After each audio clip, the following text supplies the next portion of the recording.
I deserve. The only thing I know is what I never learned. If I can get this message to you, I'm just like the others. The less I know, the better. Whoa, do what I have to do. One and two. Ouais, ça me convient en tout cas, l'approche de l'autosatisfaction.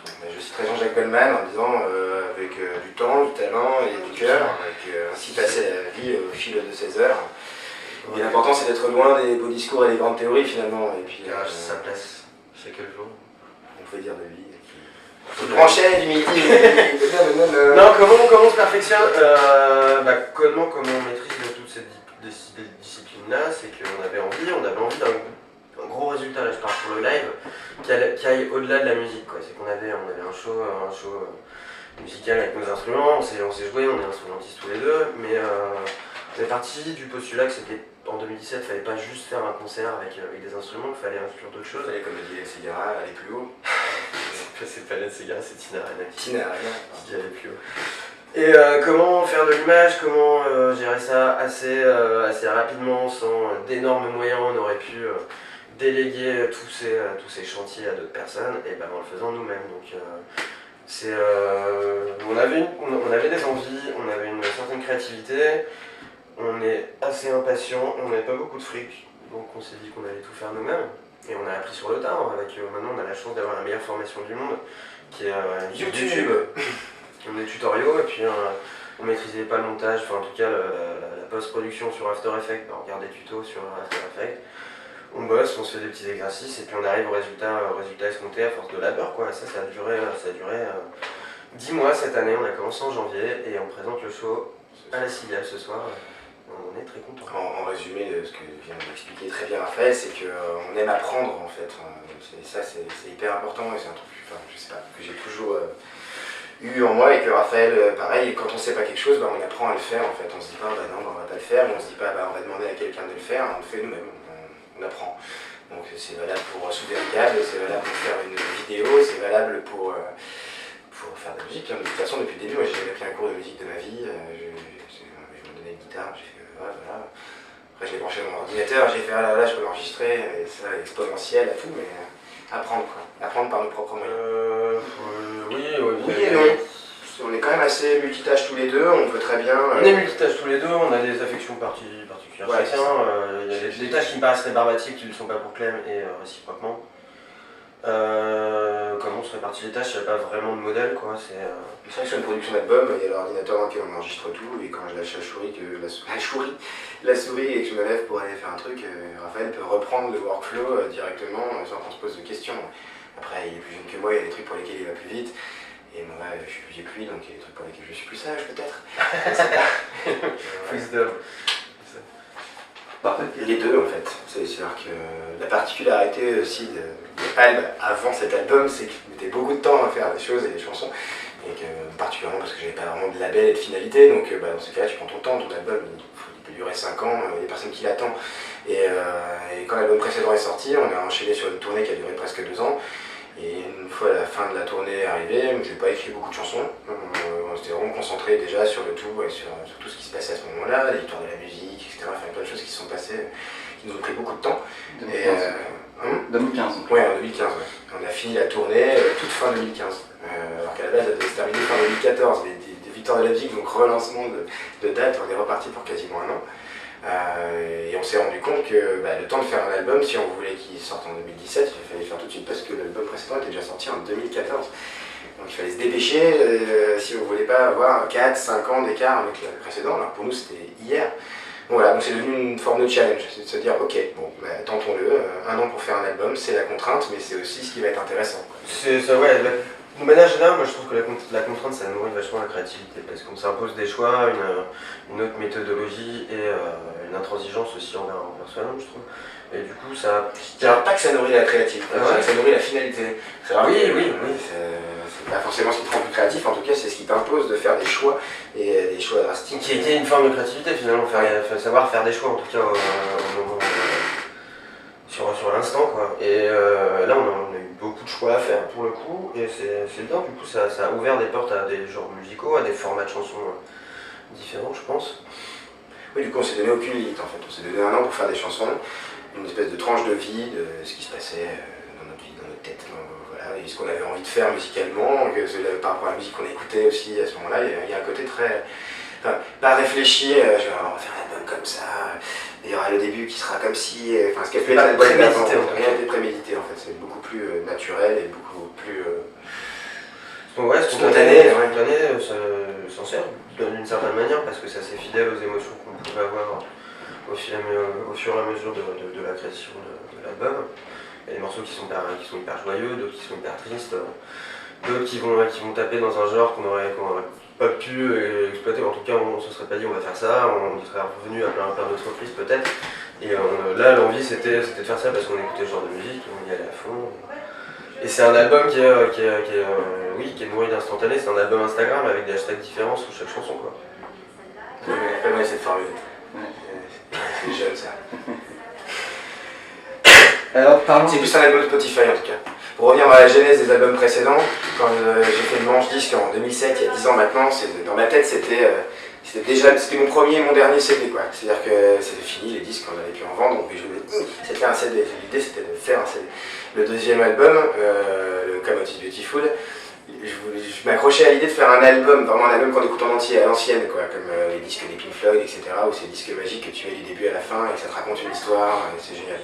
Donc voilà, ça c'était fait aussi quoi, le concept album entre guillemets avec un début, une fin, quelque chose de très écrit.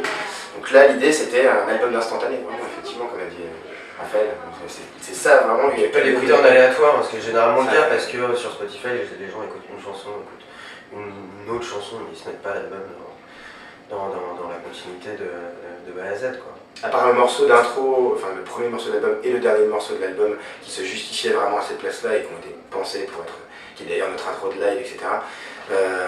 L'ordre n'a pas une grande importance en fait. Alors que l'ordre de l'album, ça a été presque ma plus grosse préoccupation sur l'album précédent, à changer les arrangements de morceaux parce que finalement celui-là allait se retrouver avant celui-là, donc il fallait qu'il soit arrangé plutôt comme celui qui est avant et celui qui est après. Là c'est vraiment l'album Spotify. Le choix c'est limite on l'a laissé à l'ingénieur du son qui a mixé l'album, Stéphane. Et on se dit oui tu le mettrais où toi celui-là, vas-y, très bien, pourquoi pas. Ok. C'est un album 2017 quoi. Je dirais qu'il y a 3 grands axes sur cet album. Il y a les relations humaines, pour résumer en gros l'amour sous toutes ses formes, que ce soit l'amitié, les relations d'amour conflictuelles, les relations de couple. Il y a aussi les nouvelles technologies, à savoir un duo avec une voix synthétique sur Endless Together. Donc c'est un peu pareil, une interrogation sur les relations amoureuses du futur. C'est un peu le pendant de Her, je sais pas si tu vois ce film de Spike Jonze.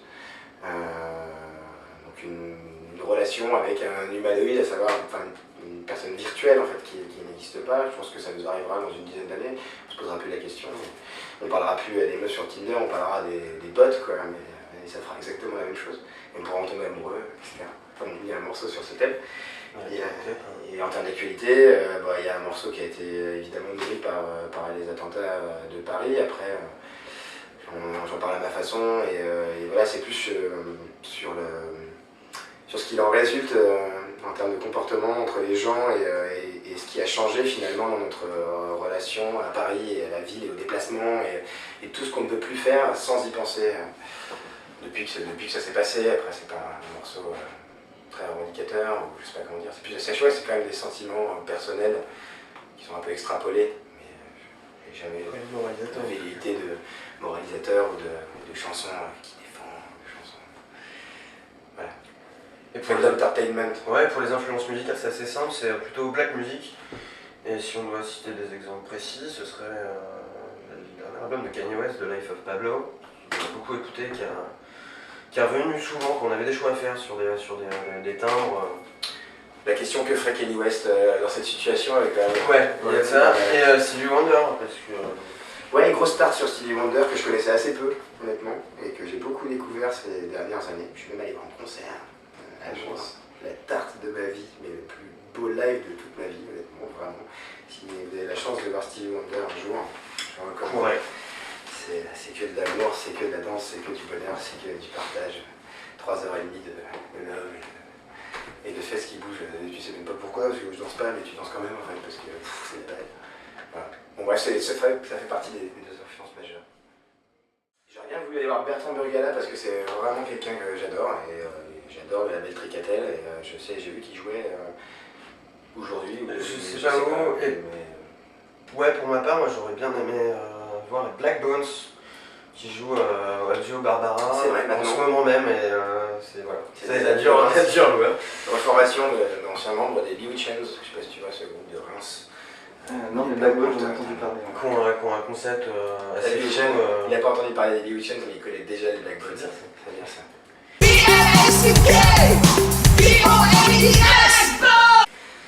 Super concept graphique, les compos elles sont super, tout est emmené par Antonin, l'ex-chanteur des Bewitched, avec un band de Rémo pour le coup.